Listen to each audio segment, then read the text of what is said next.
오늘은 본문을 중심으로 해서 두 가지 주제를 살펴보려고 합니다. 첫 번째는 영적인 은사에 대해서 살펴보려고 하고요. 두 번째는 영적인 성숙에 대해서 같이 한번 살펴보려고 합니다. 먼저 영적인 은사입니다.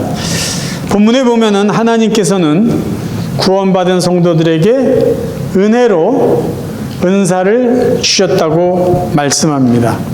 본문 에베소 4장 7절입니다. 우리 각 사람에게 그리스도의 선물의 분량대로 은혜를 주셨나니. 7절에서 말하고 있는 은혜는 구원의 은혜, 죄 용서의 은혜가 아니라 은사를 말하고 있는 것입니다. 은사. 그러니까 은혜를 주신 분이 누구냐면 하나님이라는 거죠. 다시 한번 말씀드립니다. 성경에서 말하는 은혜는, 은혜라는 의미는 하나님께서 하나님이 사랑하는 백성들에게 거저 주시는 호의, 사랑이에요.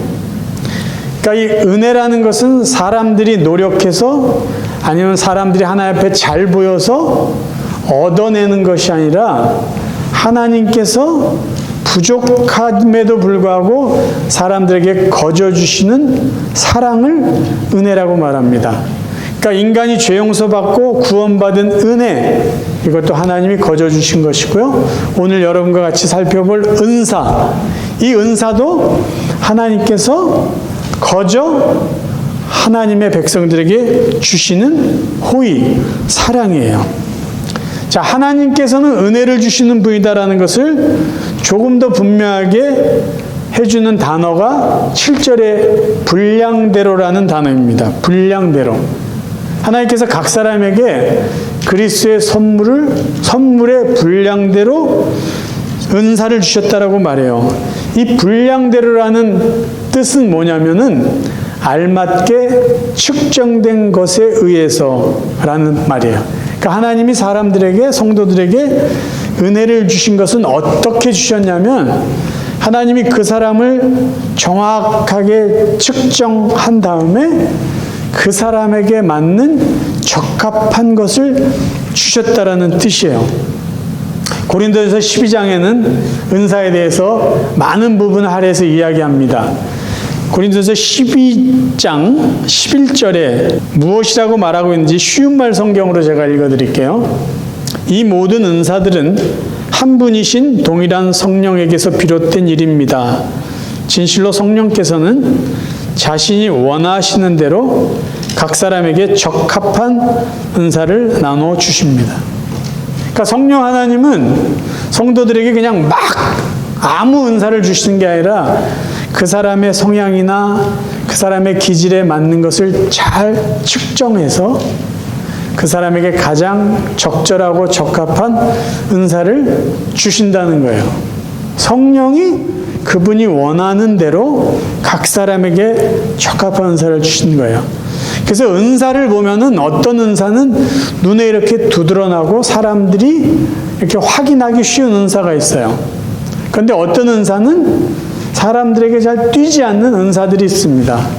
그것은 성령이 우리에게 적합한 것을 주셨기 때문에 은사를 가지고 자기 자신이 잘났거나 자기 자신이 부족하거나 그런 식으로 평가할 필요가 없다라는 것이에요.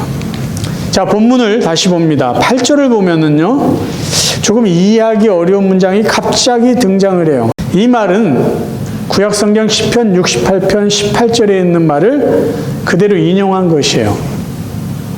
그럼 이 말은, 이 구약에 있는 말은 어떤 배경에서 고백된 말일까? 안타깝게도 성경학자들이 이게 어떤 사건에 의해서 무엇을 이야기하려고 했을까 찾아봤는데 정확한 이 말의 배경을 찾지 못했습니다. 그럼에도 불구하고 바울이 이 시편에 있는 말씀을 인용한 의도는 이것이에요.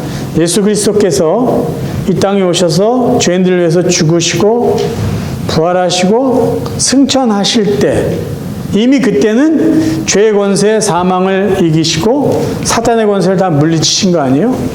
그래서 이 땅에서의 승리를 이루신 예수님께서 승천하실 때 사람들에게 선물로 은사를 주셨다. 그 이야기를 하기 위해서 이 구약의 성경을 인용한 것입니다. 자, 그러면 하나님은 왜 그분의 뜻대로 성도들에게 적합한 은사를 주셨을까요? 하나님께서 성도들에게 은사를 주신 이유는요, 성도들에게 책임을 맡겨주시기 위해요. 그러니까 은사는 곧 책임입니다. 내가 하나님께 은사를 받았다, 그것은 자랑거리가 아니라 책임이라는 것을 여러분 먼저 명심하셔야 돼요. 본문에서 하나님이 우리에게 은사를 주신 목적이 12절에 나와 있어요. 이는 성도를 온전하게 하여 봉사일을 하게 하며 그리스도의 몸을 세우려 하심이라. 하나님은 성도들을 교회의 몸으로 불러주셨어요. 그리고 성도들을 그리스도의 몸의 각 지체, 각 부분으로 만들어주시고 그 성도들에게 은사를 주심으로 주신 은사를 통해서 그리스도의 몸을 세우게 하기 위해서 은사를 주셨다는 말씀입니다. 조금 더 살펴볼 필요가 있는데요. 12절의 앞구절인 11절을 보면은 은사의 종류를 이야기합니다. 어떤 사람은 사도로, 어떤 사람은 선지자로, 어떤 사람은 복음 전하는 자로, 어떤 사람은 목사와 교사로 삼으셨으니. 여기서 말하는 은사의 종류는 주로 하나님의 말씀을 전하거나 가르치는 은사에 대해서 이야기해 주고 있습니다. 그런데 은사가 이것만 있는 것이 아니에요. 사도 바울은 은사를, 성령의 은사를 로마서 12장에도 고린도전서 12장에도 자세하게 이야기해 주고 있어요. 그 내용들을 조금 정리하면 이렇습니다. 여러 가지 은사가 무엇이 있느냐? 지혜, 지식, 믿음, 병고침, 능력, 예언, 방언, 영분별, 방언 통역, 가르치는 것, 섬기는 것, 대접하는 것, 위로해 주는 것. 은사가 굉장히 다양합니다. 그런데 이 12절에서 말씀을 가르치는 자들의 첫 번째 은사의 목적은 성도를 온전하게 하는 것을 우리가 이해할 수 있어요. 근데 이 성도를 온전하게 하는 것이 말씀을 가르치는 자들의 은사이기도 하지만 하나님은 모든 성도들에게 은사를 주셨기 때문에 그 뒤에 있는 거 있죠? 교회를 섬기고 봉사하는 것, 그리스도의 몸을 세우는 이 모든 것은요, 말씀을 전하는 자들에게만 주어진 은사의 책임이 아니라 은사를 받은 모든 성도들의 공통적인 책임이라고 볼 수가 있습니다. 자, 이 온전하게 하다라는 이 단어를 한번 살펴보겠습니다. 온전하게 하다라는 이 단어의 의미는요, 원래 있던 자리로 되돌리다라는 뜻이 있어요. 그러니까 온전하게 하다, 우리가 그저 쉽게 생각하면 뭔가 부족한 것을 이렇게 채워가서 완전한 것을 만드는 거라 생각할 수 있는데, 이 온전하다라는 원본의 의미 중에 하나는 원래 있던 자리로 되돌리는 거예요. 잘못되어 있는 위치를 바로잡아주는 겁니다. 이 온전하다라는 단어를 의학 용어로 사용될 때는요, 탈골된 뼈를 제자리로 맞춰주는 거예요. 그러니까 첫 번째 의미하고 비슷한 의미죠. 뼈가 어긋났는데 그 뼈를 맞춰주는 것. 그래서 성도들이 온전하게 된다는 것은 무슨 의미가 있냐면요, 성도들이 있어야 될 자리에 있는 것이 온전하다라는 뜻이에요.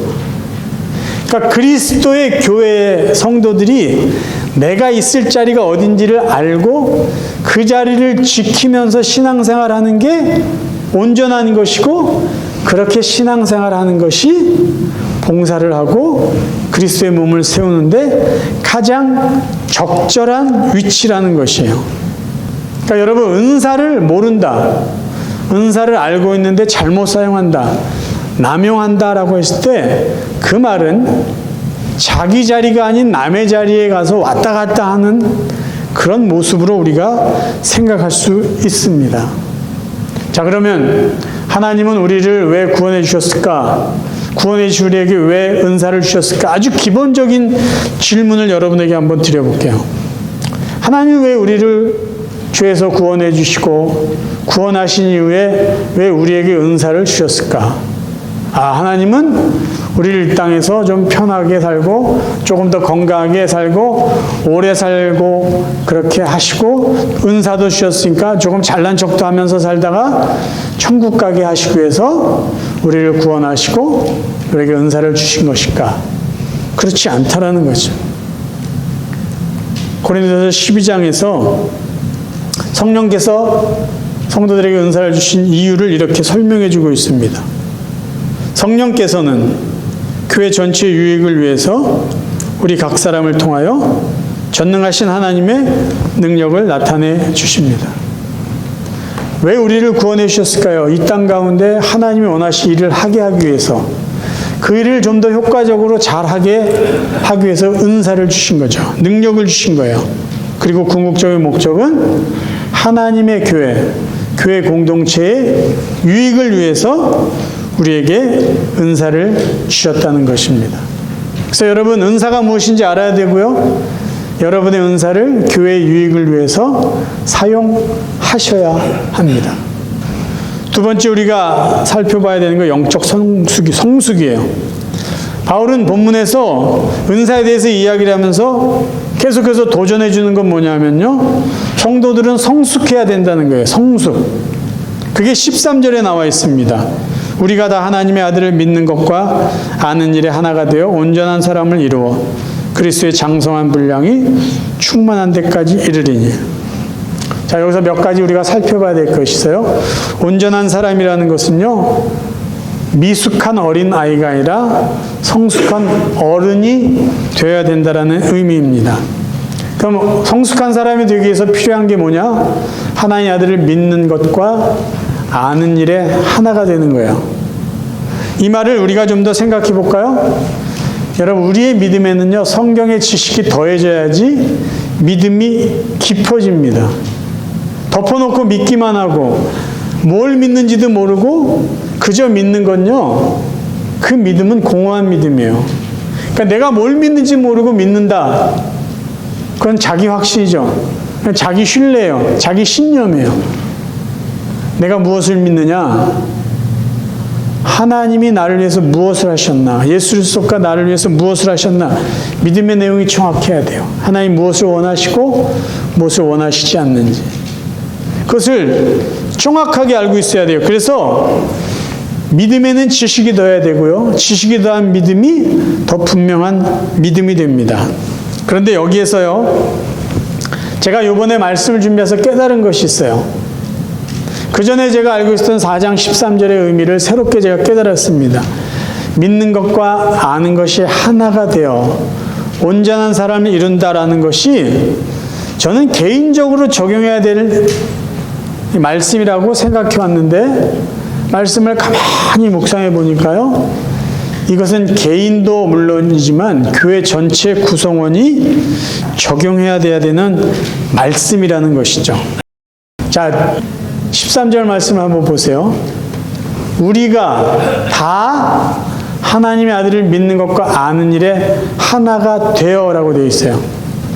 그러니까 믿는 것과 아는 일에 하나가 된다라는 것은요, 우리 모두가 다 믿는 것과 아는 일에 동일하게 되어야 된다라는 의미예요. 우리가 다 하나가 돼야 돼요. 어떤 면에서 하나가 돼야 되냐면 하나님의 아들을 믿는 것이나 아는 것에 동일한 수준이 되어야 된다라는 것이에요.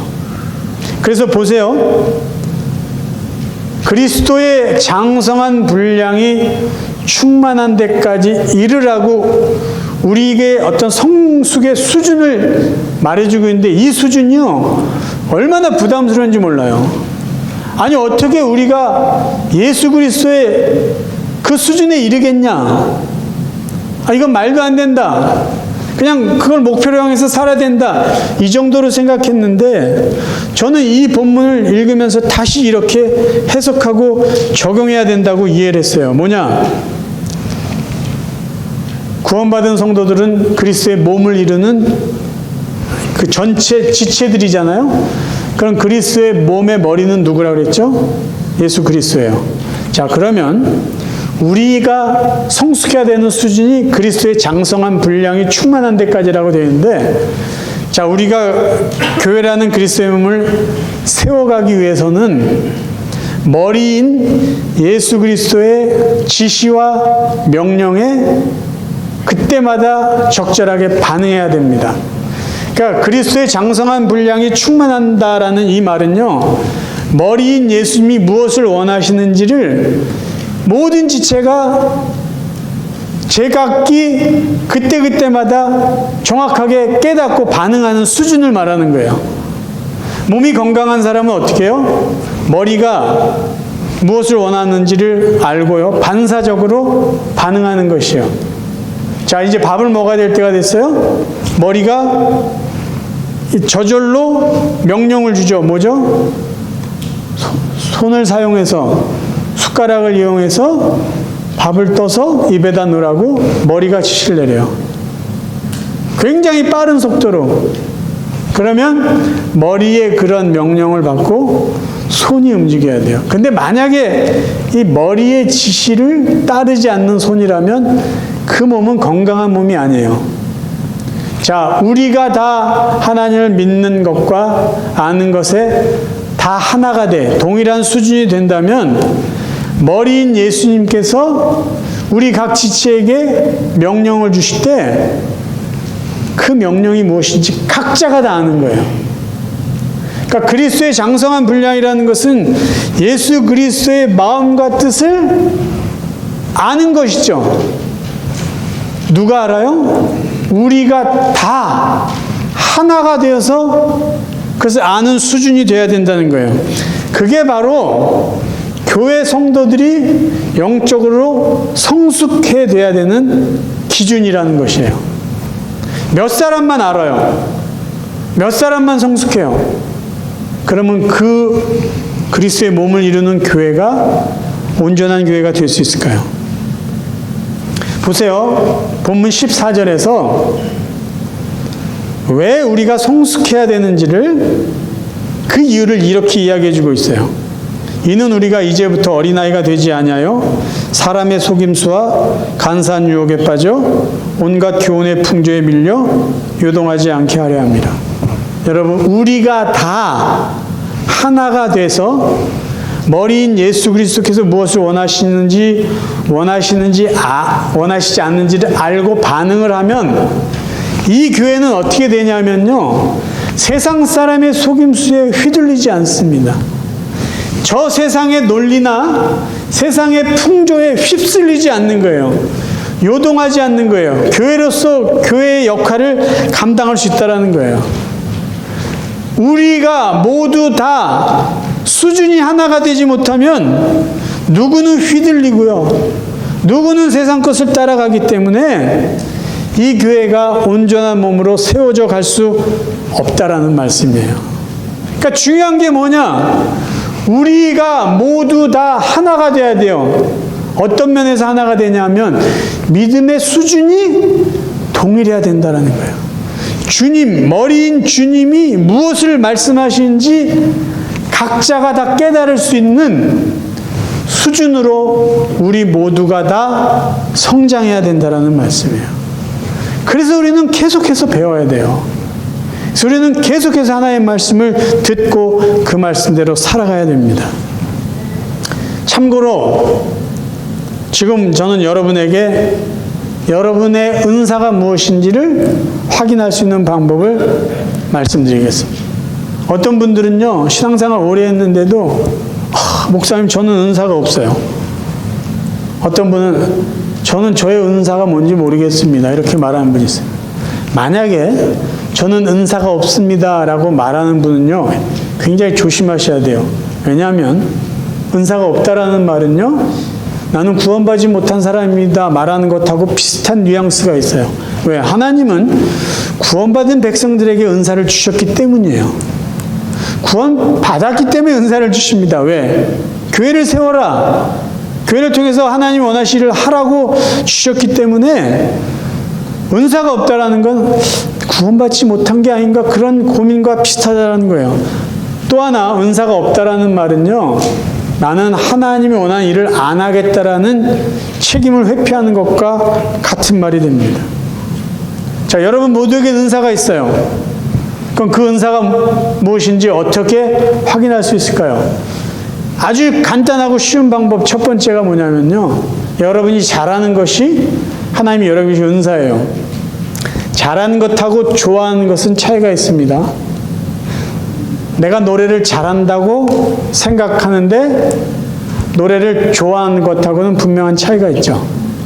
나는 축구를 잘한다고 생각을 하지만 잘하는 게 아니라 좋아하는 것일 수가 있어요. 분명히 좋아하는 것과 잘하는 것은 차이가 있어요.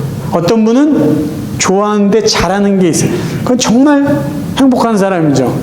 어쨌든 첫 번째 나의 은사를 확인하는 방법, 내가 잘하는 거예요.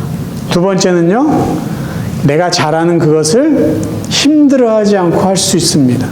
은사가 그것이에요. 아주 정말 억지로 하는 것 은사가 아닙니다. 시간을 많이 들여가지고 막 기를 쓰고 해야 되는 것 은사가 아니에요. 조금 긴장은 할 수 있고 조금 준비하는 시간이 있을지 몰라도 힘겨워하지 않고 할 수 있는 게 은사예요. 그러니까 내가 잘하고 그렇게 힘들어하지 않고 할 수 있는 게 은사예요. 마지막 세 번째가 제일 중요합니다. 은사에는 반드시 열매가 나타나게 돼 있어요. 나도 좋고 다른 사람도 좋아하는 일이 은사예요. 자, 나는 요리를 잘한다고 생각해서 요리를 했어요. 그래서 요리를 해서 다른 사람이 대접했어요. 근데 그 요리를 먹는 사람이 별로 좋아하지 않아요. 그러면 그거는 요리를 잘하는 게 아니라 요리하는 것을 좋아하는 사람이에요. 내가 무언가 했어요. 예를 들면 노래를 했어요. 나는 정말 좋아하고 잘한다고 노래했는데 듣는 사람이 나의 노래를 듣고 별로 감동이 없다. 그건 은사가 될 수 없습니다. 하나님 주신 은사는요, 그것을 내가 했을 때 일단 내가 좋아요. 다른 사람이 좋아요. 그리고 하나님이 기뻐하십니다. 하나님은 그걸 여러분에게 주셨어요. 그것을 가지고 여러분은 하나님의 교회를 세워 가셔야 됩니다. 이제 말씀을 정리하겠습니다. 저는 에베소서 말씀을 여러분에게 전하면서 지금 교회에 대한 이야기를 하고 있어요. 교회는 이렇게 돼야 됩니다. 구원받은 성도들은 이런 교회를 세워가야 됩니다. 교회에 대한 이야기를 하고 있습니다. 그런데 오늘날 이 세상에서 교회에 대한 평가는 어떻죠? 오늘날 이 세상이 교회에 갖고 있는 교회에 대한 이미지는 어떻습니까? 사람들은요, 요즘 대부분 이렇게 말해요. 교회나 세상이나 다를 거 하나도 없다고 그래요. 오죽하면 막 싸우는 사람 보고 이야기를 해요. 야, 너희들 왜 싸우냐? 여기가 교회인 줄 아냐? 싸우게. 교회가 너무 싸우니까 싸우는 데는 교회다라는 이미지가 그 사람들에게 박혀 있어요. 교회 다니는 사람이나 교회 다니지 않는 사람이나 다를 거 하나도 없다. 요즘에 그렇게 얘기해요. 교회에 대해서 어떤 영적인 권위를 전혀 두지 않습니다. 교회가 거룩하다 그렇게 말하는 사람 거의 한 명도 없어요. 그런 소리를 들을 때 교회 다니는 저희들 입장에서도 반박을 하지 못할 정도로 오늘날 교회가요, 영적으로나 많이 다운된 게 사실이에요.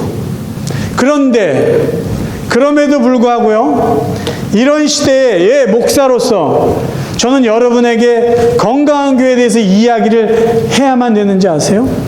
왜 우리는 이런 교회가 되도록 노력해야 됩니다라고 이런 말씀, 이런 설교를 해야만 되는지 아세요? 이 시대에 교회는 세상과 달라야만 하기 때문이에요.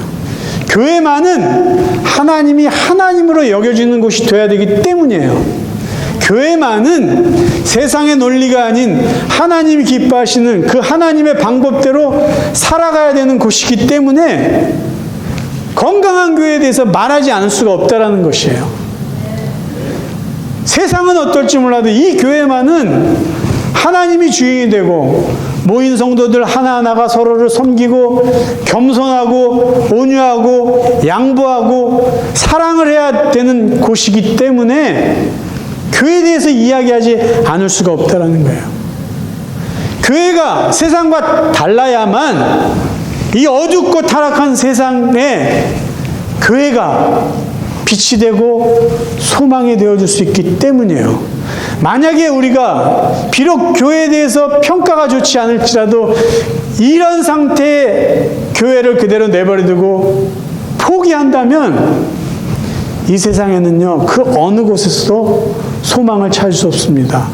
그 어느 곳에서도 하나님의 나라를 발견할 수 없어요. 그래서 저희들은요, 비록 세상의 평가가 부끄럽더라도 여전히 우리는 바른 교회가 무엇인지 배워야 되고요. 바른 교회가 될 수 있도록 우리 스스로 노력해 나가셔야 돼요. 무엇을 가지고요? 하나님이 여러분이 주신 은사를 가지고 여러분이 처해야 되는 적재적소에서 하나님이 원하시는 성경에서 말하는 바른 교회를 세워가야 될 책임 있는 사람들이에요. 우리가 추구해야 될 우리의 수준이 어디라고요? 머리인 예수님께서 원하시는 것이 무엇인지 정확하게 이해할 수 있는 그 수준까지 우리는 올라가셔야 돼요. 그것이 그리스도의 장성한 분량이 충만한 데까지 이르는 모습입니다. 사랑하는 성도 여러분, 우리가 해야 될 일이 있어요. 우리가 성숙해야 돼요. 우리가 성숙한 성도가 돼야 돼요. 그래서 이 교회를 바르게 세워가야 돼요. 세상과 다른, 분명히 다른 하나님 기뻐하신 교회를 세워가야 돼요. 그래야 저 밖에 있는 세상 사람들이 우리 교회를 바라보고 그래도 이 세상에는 소망이 있구나. 그것을 그들이 볼 수 있게 될 것입니다. 저와 여러분의 남은 삶이요, 하나님의 은사를 정확히 아시고 그 은사를 통해서 하나님의 교회를 온전히 세워갈 수 있길 바랍니다. 그리고 세상과 분명히 달라야 되는 그 교회의 모습을 우리들이 섬기는 이 교회를 통해서 아름답게 이어가고 세워갈 수 있기를 주님의 이름으로 축원합니다.